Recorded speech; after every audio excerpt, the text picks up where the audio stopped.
Wise guy, eh? Well, wise guy, I got my wish again. Wise guy. Wise guy. Oh, wise guy, eh?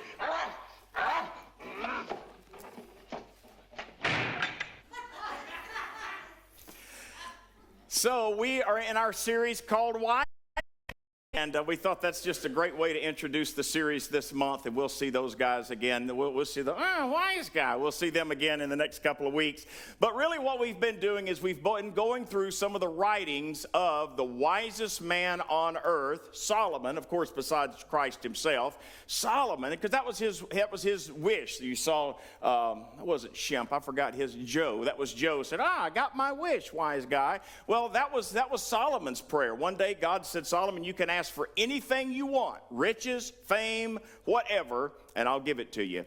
But Solomon said, Lord, what I really wish above all things is wisdom, that I might discern between right and wrong, and that I might help your people. And God said, well, because you didn't ask for riches or fame or notoriety, I'm going to give you that wisdom. But as a result of the wisdom, it's going to help you make decisions. That's going to help you in all areas of life. And so out of that, Solomon wrote 3 books. He wrote Proverbs, he wrote Ecclesiastes, and he wrote Song of Solomon. And we've been going through these last couple of weeks looking really at some Proverbs. The first week we looked at the beginning of wisdom. And we found out specifically there that the beginning of wisdom is having that awe and respect for the Lord, that is your source of information. And we took away from it that you need to be aware of who you allow to speak into your life. Don't just listen to every voice that comes down the pike. Don't just, every time you turn on a podcast or a news report or even a preacher. Don't just sit there, as Brother Kenneth Hagin say,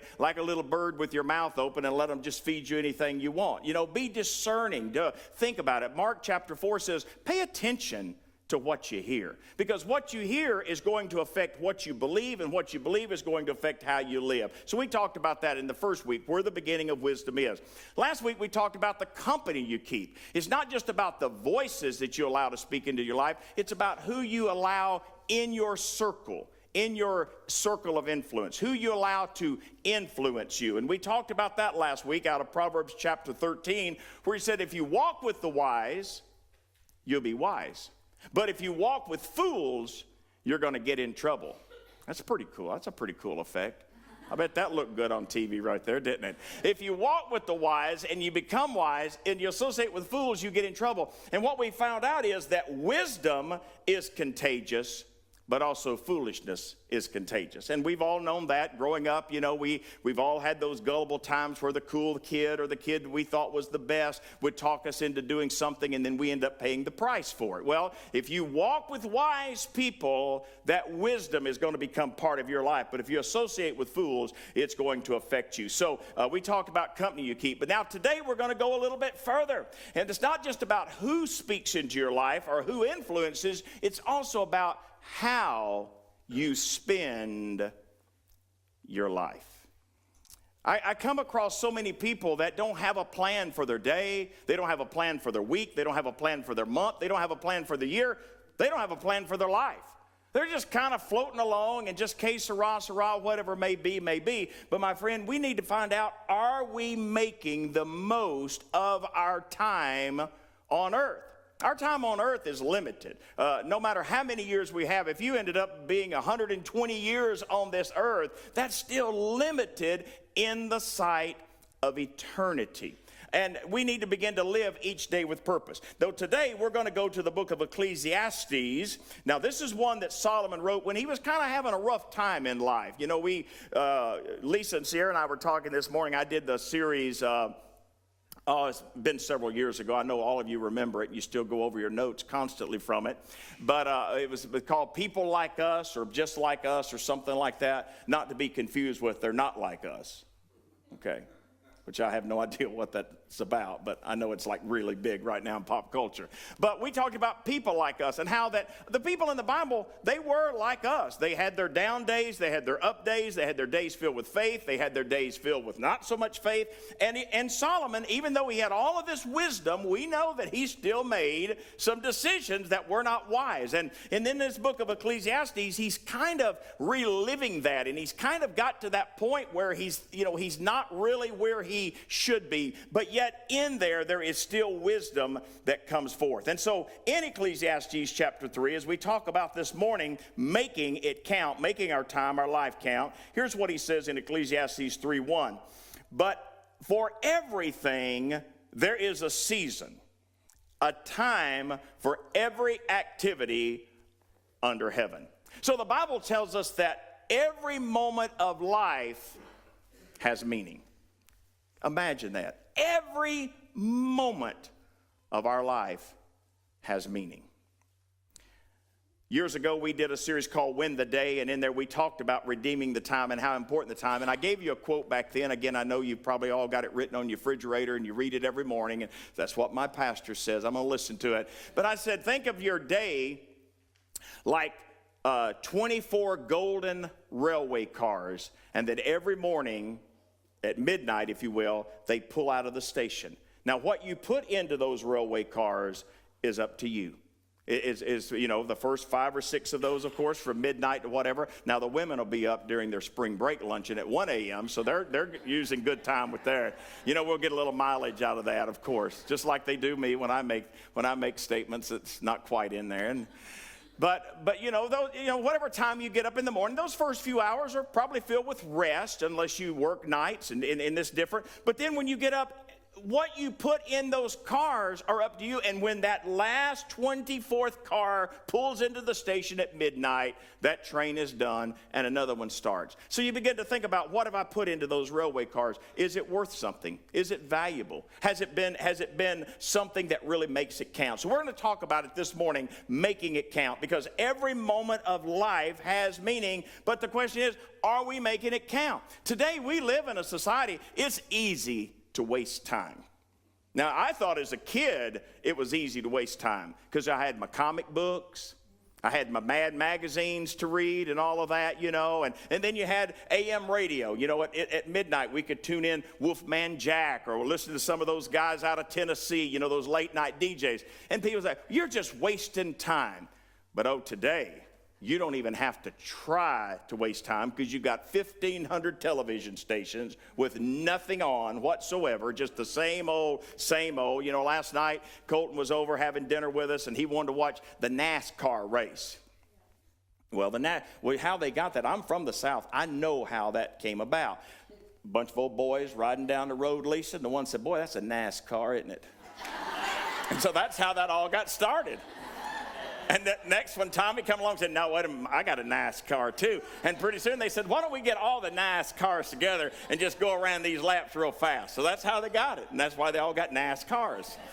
So, but you know, I'm trying to find this station, and it's on a main station. We're on CW, which is, you know, Jason, how easy should that be to find? Not when you got, you know, Samsung Plus, and you're sitting there and you're like, okay, I'll go to sports. Well, it's not there, 15 channels. Let me go to racing. Not there, 15. And, you know, you just keep going on, and it's just junk. Just like I wouldn't watch that if I wasn't going to watch it. But so then we got that. And then, of course, you've got all the podcasts and all the social media and all the YouTube videos and all the different things. Well, it's easy to allow the moments of your day to slip away. But Solomon says, now let's go on down to verse 2 here, because here's something that we need to see. Life is made up of seasons as well. He says there's a time to be born and a time to die, a time to plant and a time to harvest. Now, he goes on down for about another 7 verses, but he's establishing this point that life happens in seasons. And there can be a season for you to watch all your kitty cat videos. That's okay. I like a good kitty cat video better than anybody. I sent Jay a video today from a television station in Florida where someone's wildlife cam caught a Florida panther and a possum having a standoff. Now, I thought, that possum is in trouble. No, it was an amazing thing. I sent it to Jay, and the panther looks at the possum. First the possum's eating. I'll send it to you, Bill, later. You'll enjoy it. The possum's not in, and there's this panther. I'm like, oh. And I thought it was, I'm like, I'm not watching this if this panther is going to attack this. I'm not watching this. But then it goes on and says, you know, it doesn't happen, because I read the description before I watched the video. And the possum's just minding his business. This possum along there, you know, eating his grass. And this panther's standing there. Well, then when the possum turns around, The panther shows its teeth. The possum shows its teeth. They show teeth again, and then they just, they do like Elvis. Now there's nothing left to do but go our separate ways, pick up all the pieces left behind us. That's Elvis. We were listening to Elvis Gospel this morning, Marge. Were you listening to it? Did you hear him sing the song Saved? Was you on when it came on? Saved? Oh, we had it on satellite. So Abby's with me, and he's doing this one song called Saved. He said, I used to cuss, I used to fuss, I used to cuss, fuss, dance the hoochie coo, I used to cuss. And Abby says, oh, my Lord. I'm like, this is a great song, Abby, I used to lie, I used to steal, I used to lie, steal. Anyway, all right. Great song. Some of you will go home right now and put that on your playlist. Here's the point I want to make. I just wasted 2 minutes of your time saying that, okay? So there you go. But just as like nature has seasons, okay? We have spring, summer, fall, sometimes a hybrid of those. But our lives go through seasons as well. Sometimes there's seasons of growth. Where everything just seems to flourish, Some of you, maybe if you're in a particular thing that you've started this year, maybe a reading program, maybe an exercise program, maybe whatever you're wanting to do. Maybe right now about March, you're kind of hitting a stride where it's just like, man, things are just popping right now. Things are just happening right now. Well, you're in a season of growth where everything seems to flourish. Sometimes there's a season of waiting, and where it just seems like just nothing's moving. We're just, just kind of going out and just keep doing what you want to keep doing what you know you should be doing. But then sometimes there's seasons of prunings where you need to remove some things from your life. You need to lessen your circle. I did that many years ago. I lessened and I talked about that a little bit last week. I brought my circle down from a whole lot of people to just a very few in my life, just because there's just times that you go through that. There's also a season of harvest where all of the effort that you've put in, all the things that you did, you start getting the fruit of what you've sown. What was that guy's name? Billy? Not Billy Jack. What was his name? It's not Billy Swan. It's a singer. Not Billy Ray Cyrus, but that's close. But he said a song called, we had joy, we had fun, we had seasons. What was his name? Oh, it's not even Billy. Oh, I'm getting Billy because his last name is Jack. See, that's how my mind works. Get it? His last name is Jack. I thought his first name was Billy, being Billy Jack. But Billy Jack wore a cool hat, but he did kung fu. Terry Jacks wore a cool hat and wore cool songs, all right? Now, some of you today will go home and now you will Google Billy Jack and you'll watch some old spaghetti western and you'll waste an hour and a half. But don't blame it on me. All right.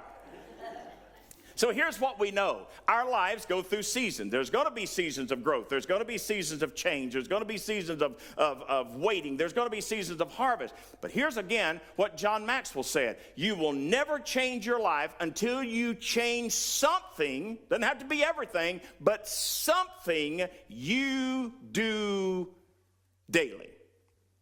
Again, something that I've taught here for a long time at Christ Church, I think since we did the Win the Day, when you say yes to something, you're saying no to something else. And when you say no to something, you're saying yes to something else. So again, there's things that you're going to say as that golden 24 hours of your life. You're kind of in the early part of it today, but tomorrow you start a new train goes. You got to determine, what am I going to say yes to? There might be some things that you need to prune that you're saying, no, I'm going to lay these things aside so I can say yes to this.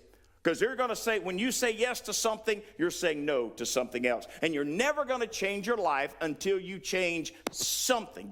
It's not going to be everything at one time. It might just be the amount of cat videos you watch. It might just be the amount of time that you spend doing something that you just really, it's just not very productive, but you've done it forever. It might be time for you to lay that aside.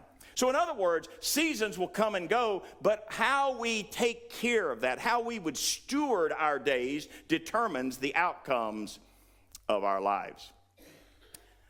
Let me ask you this. How do we make the most of our moments? So if this is so important, how do we make the most of our moments? Let me give you 3 things that's going to help us begin to make the most of our moments. If we want to live wisely, if we want to be in that place that God has designed us to be, we're going to have to be very intentional about how we live. We just can't just be here, there, and all over the place. We got to be very intentional about how we approach our days, our moments, our weeks, our months, our lives. Number one, begin to live with purpose. Begin to live with purpose. Realize again that your time, and it's not to be a downer, this is just to be kind of help you to become more intentional. Our lives are limited. Our lives, we're only here for a certain amount of time on this earth. And Paul the Apostle says it like this in Ephesians chapter 5, verse 15. So be careful how you live. One translation said, be aware of how you spend your day. Be careful how you live. Don't live like fools. Last week we talked about that in Proverbs 13:20. If you walk with the wise, you'll be wise, but if you hang out with fools, you'll be foolish. Don't walk like fools, but like those who are wise, make the most of every opportunity in these evil days. Living with purpose simply means this. We're not just drifting through life, but we're actively pursuing God's plan. We have these things in our heart that God has told us to do, or we feel like this is what I want my life to be. This is what I want. We're going to talk about this on the 5th Sunday as we finish up this series. This is what I want my legacy to be. This is something that I had to go, when I became a dad, I had to really start thinking about what I wanted my legacy to be because, as some of you might know, I'm quite active. And it's really easy to be so active that sometimes you're not at home, that you're not there as the little ones are growing up. And so early on, as I was traveling, especially at the height of our traveling ministry, I had to say no to some things so I could say yes to some things. So certain things, I didn't travel on Jace's, this was before Abby, I didn't travel on December 3rd weekend, I didn't travel on Jace's birthday, I didn't travel on Angela's birthday. I found that real wise, real quick. December 30th. So there were many New Year's Eve things. They wanted me to come speak for the Kentucky National Park. They were having some big, couples could, book a room and have Cornish hen, and they had live bands, and they wanted me to be the motivational speaker and play some faith country music. No, I'm not going to do it because I'd have to go in on December 30th. And I'd have to spend all day there. Plus, I'd have to welcome a new year in with people I don't know, and they're not going to be crying at my funeral. Amen? That was something years ago that helped me know how to who to spend my time with. Patrick Morley, he wrote a great book called The Man in the Mirror.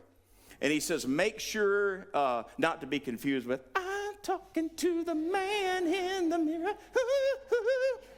That's the song there, Tommy. Okay, not to be confused with the book called Man in the Mirror. One was Michael Jackson, one was Patrick Moore. Okay, but Patrick, there's 30 seconds of your time, Randy, you'll never get back. 4 songs. I'm really clicking today, aren't I, Jim? But in the book, come on, Patrick Morley wrote this, and I read this way back, probably late 90s, early 2000s when that book came out, and it really helped me figure out how much my circle needed to be decreased. He said, spend the most amount of your time with the people who will cry the most at your funeral. So, I know, bless her heart. She will. She's a good girl. So that's why I spend all my time with my cat, Sean. They're going to be the only 2 that cares. They're going to be standing there at Hampton Gentry waiting to receive guests, and they'll be like, meow, meow, meow, let's go. That's it. But that will help you. That will help you. Is this important? So that's why it was very easy for me to tell people, I didn't travel on our anniversary. I didn't travel on Father's Day. I didn't travel on Mother's Day. Why? Because I was living my life with purpose, but I also wanted to have that purpose that my legacy and what I was investing into was part of God's overall plan. And before I was a traveling minister, before I was a Christian country music artist, I was a husband and I was a father in the priority list. So that was my purpose, was to be as best as I could be a good father, as best as I could be a good husband. And so I would say no to to those opportunities so I could say yes to something that was part of my purpose. So you have to then be intentional with your time, be intentional with your relationships, be intentional with your resources. You've only got so much of your day, you've only got so much of you've only got so many of your resources. You have to be very intentional. And then simply you can do this when you're living with purpose. Ask, how can I use today to glorify God? What can I do today to glorify God? What in my life can I do with all of these other things in mind? I'm not going to just drift through life. I'm not just going to put looping videos on and just sit there all day long and get kind of sucked down. I want to have some purpose.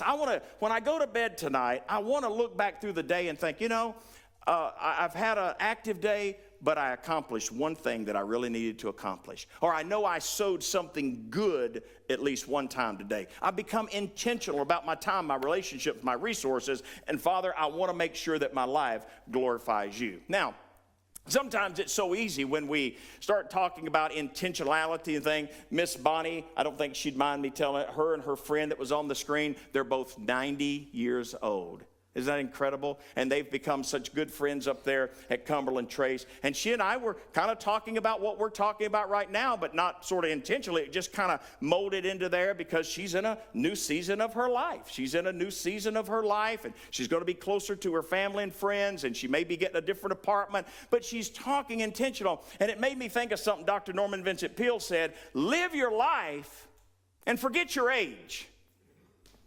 See, it'd be real easy for me at 59 years old, 41 years worth of ministry behind me to start thinking, well, I'm about to wrap this puppy up here, I got Walker out there, my little grandson. I'm about to shut this thing down here. Give me about another, 10 years or maybe 5 years, and I'm going to go do something else. I'm going to go sit under a juniper tree and wish to die. That's what the prophet, remember, I'm not going to do that. Elijah was backslidden and depressed. I'm not doing that. But, it'd be real easy. But no, what we have to understand is, in other words, no matter what our season is, if we're young, if we're old, we still have purpose. So don't allow your chronological age to somehow exempt you from living every day with purpose. You're not too young to be used by God, and you're certainly not too old to make an impact. So number one, we're talking about how to make the most of every moment. Live life with purpose. Number two, this is the one I really like. I like this too, but this is the one that if you've ever been around me, I think you'll find that I do try to do this. Find joy in the everyday. Find joy in the everyday. See, not every day feels exciting, but you can make it exciting, no matter what you're doing. When yesterday I had to go in and I thought, well, I want to make it exciting. So I bought my entire team a protein bar. Now, do they need a protein bar? I don't know. Did they like getting it? Yeah. Oh, their eyes lit up. Week before that, I brought them all a Snicker bar. Guess what I now have them addicted to? Celsius's. Oh, I know. Just save it for Dr. Oz or somebody, okay? I like them. They make me feel good, give me energy, yeah. And I need more energy. I'm so down right now. So anyway, find joy in the everyday, because here's what happens. Sometimes life can just seem routine. You just go in. Y'all remember the cartoon during, it was always on the Bugs Bunny, Daffy Hour, and it was about the sheepdogs. They'd go in, clock in. Morning, Earl. Morning, Sam. Morning, Earl. Morning, Sam. So you see, life can sometimes routine, but as I've shared with you in recent messages, even in the ordinary, God is at work. So you can begin to, instead of seeing your job as just a paycheck, you can see it as an opportunity to glorify God. There was a friend of mine years ago that he wanted to go out into full-time ministry, but he had a family and he had young children. And when you go out into traveling ministry like I did for so many years, and they say, we're going to give you a love offering, there might be a lot of love, but there ain't very much offering, I liked it when, guys would come down. Once you come down to Slidell, Louisiana, preach next weekend. Okay, you're going to be able to get a hotel? Well, no, but we got Deacon Jones. He's got a room in his barn out there with the cows, and we always put not quite that, but one time when Angela and I were traveling, we got stuck in a Sunday school room of a church in Jackson, Mississippi. They called it their evangelist quarters. It was an extension of their food pantry ministry, and I caught the ringworm in it. True story, isn't it, Angela? I lived there, and but then we went to the next church, and I'm telling you, we walked in, there was air conditioner in the hotel, and it was just a great, God always takes care of you, so just obey God, leave the consequences to him. But we made me itch thinking about having the ringworm, because it was right there on my leg, David, and now it's like I'm having a what do you call it, a flashback. It's called ringworm. I call it RFD, ringworm flashbacks. Disease. Yeah, that's what I meant. All right, so let's go on. So, but this friend of mine, he wanted to be a ministry, but the opportunity wasn't there. So he worked at a rubber factory. I don't know nothing about. He made rubber tires and rubber tires and rubber swings and rubber baskets and rubber How about all the rubber stuff? I guess they made. That's from Forrest Gump, like shrimp. Okay, I just want to make sure y'all knew the connection there. But what he would do is every morning as he went in, and I learned something from him when he told me this story. I thought, that's so great. He made every day count. He said, I hated that job. But he said, I had a wife and baby that needed, milk and bread and eggs and stuff. He said, I hated that job. But every day when I punched in, I thought, I'm one day closer to full-time ministry. He said, when I clocked out, one more day behind me, I'm one day closer to full-time ministry. He said, I did that for about 2 years. Pretty soon a church heard about me. We began to go through the interviewing process. I saw I was getting it. He said, and finally I walked in, and when I checked out, I said, last day here, I'm going into full-time ministry. See, what did he do? He saw every day something he did as moving him toward where he knew God wanted him to be. So instead of seeing it as a daily responsibility, don't see it as a chore, but see it as a chance to serve and to grow. See it as a chance that I'm one day closer. I'm a little bit better than I was yesterday. I'm getting, I look back in things that I do in life, and I'm like, I wasn't able to do that 2 years ago, and now this is where I'm at. So, and instead of waiting, here's the other thing, instead of waiting for some big moment, recognize that right now, this moment is a gift. Years ago, Vince Gill had a song out called The Next Big Thing. And everybody's looking for the next big thing. That's chicken picking, Shelley, right there. Sounds like a chicken clucking. And how true that was. We're all looking for the next big thing, and that's why when we came here, I knew this was we're here for a while, but we're enjoying where we're at. Bill and Roger and Jerry's keeping our lands up. Jay's keeping our squirrels fat, we're broadcasting, we're doing everything. We're enjoying the moment, but we know that we're still moving to whatever God has for us. Third, how do we make the most of our moments? We live with purpose. We find joy in the everyday. In every moment. But then we also develop habits that honor God. Spend time in prayer. It might be while you're driving to work in the morning. It might be while you're at work in the morning. Some of you might be praying just so you don't kill the guy right behind you. Lord, give me peace. Lord, give me patience. What was it? I forgot how it goes now. Anyway, never mind. Okay. There was something I was going to tell you, but I forgot how it went. But, just pray. And some of you have that concerted time of prayer where you get up in the morning, you get your cup of coffee, you sit out on the deck, or you sit in your favorite chair and you pray. For others, for me, my evening is my favorite time. The day is over. I've prayed throughout the day, and I've talked to the Father. But then after I pray with Abby and she goes to bed, I like to spend that time. I go in, I read, by the way, Proverbs 16, if you're following along, is where we're at today. I'll read my proverb, and I'll just spend time, and I'll thank the Lord for the day that we've had and the things that he's done. And then I start looking forward to the days ahead. But as we're doing this, as you're praying, what you're doing is you're inviting God's wisdom into your life. Father, did I waste some time today? Did I miss it today? Did I miss an opportunity? And if I did, Father, bring that opportunity back around. Maybe it won't be tomorrow. Maybe it won't be next week. But if I missed it, God, let that opportunity come back in. So if I want to live wisely, I want to spend some time in prayer. Secondly, I also want to make sure I have some type of Sabbath. Now, that big word doesn't mean Sunday. It means a rest. People at work, I got a lot of friends of mine, they're on duty. They work on Sunday. So this can't be their Sabbath. They're on duty. They're having to respond. They got things they're having to do. But it's so important that sometime during your week, you create some space just to rest and to reflect.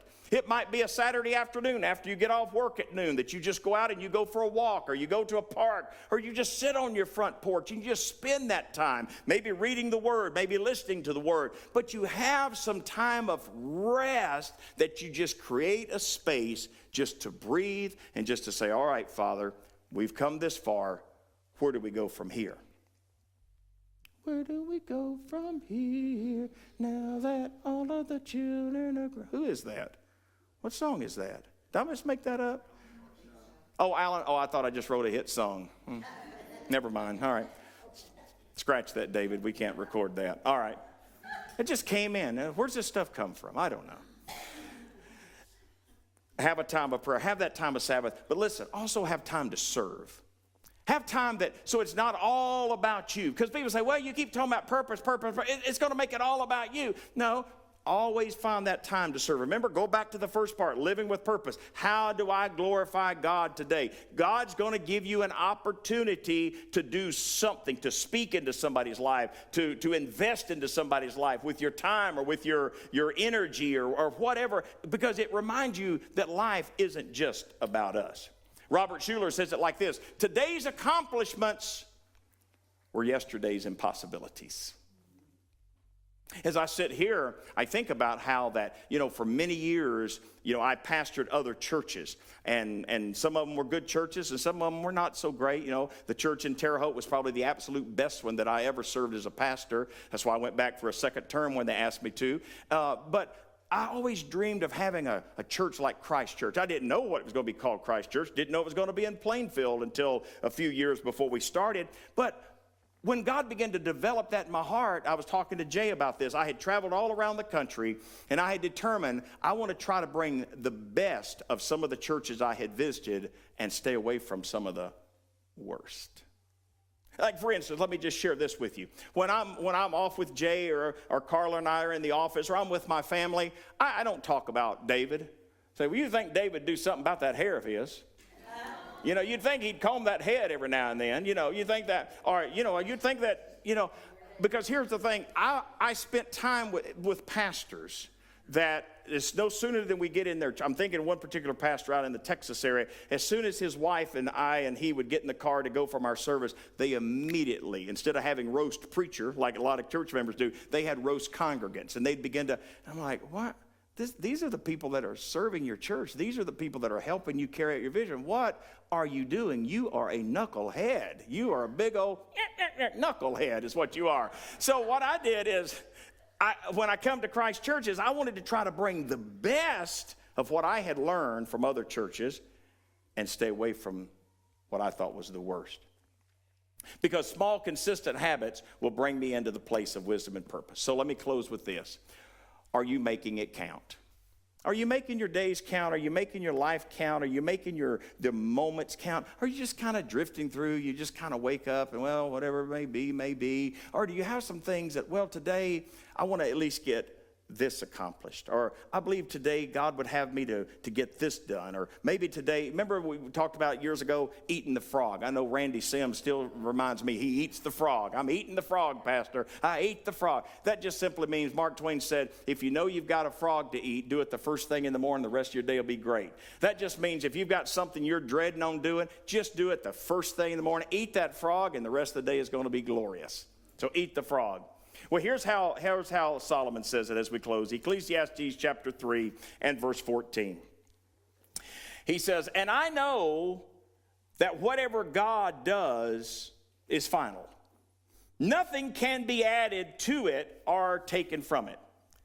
God's purpose is that people should fear him. And we started out our series with that. People should all have respect and this awe and this wonder, and that there's no other source of wisdom than him. That means that our time on earth is limited as well, but what we do with it matters eternally.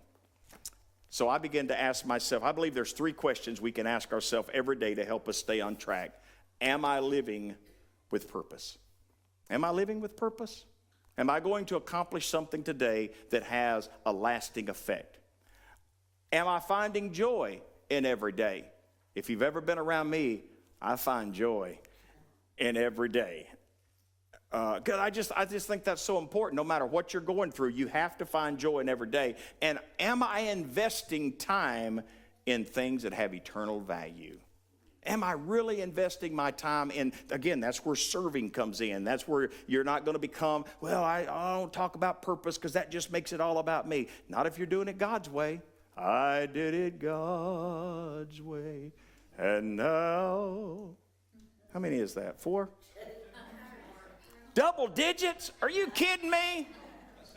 Oh, that's not bad then. I got time for 3 more. And now, the end is near. Oh. I didn't pop up on your Sirius or your, because sometimes people listen to Elvis. I pop up because our algorithms are, you know what I mean, so much the same, baby. You know what I mean, baby? I'm going to tell you something, maybe. Anyway, there's 30 seconds you'll never get back, Randy. Hey, this preacher, he's talking about wasting time. He sure wasted a lot of time. We could have been out there at 11:10 if he'd have shut up and just preached. Get out of there. Am I investing my time in things that have eternal value? Ecclesiastes said we can make it count. We're here for a season. Those seasons change. We'll be mindful of that. But what we do with our life on earth has eternal impact. In Jesus' name, amen.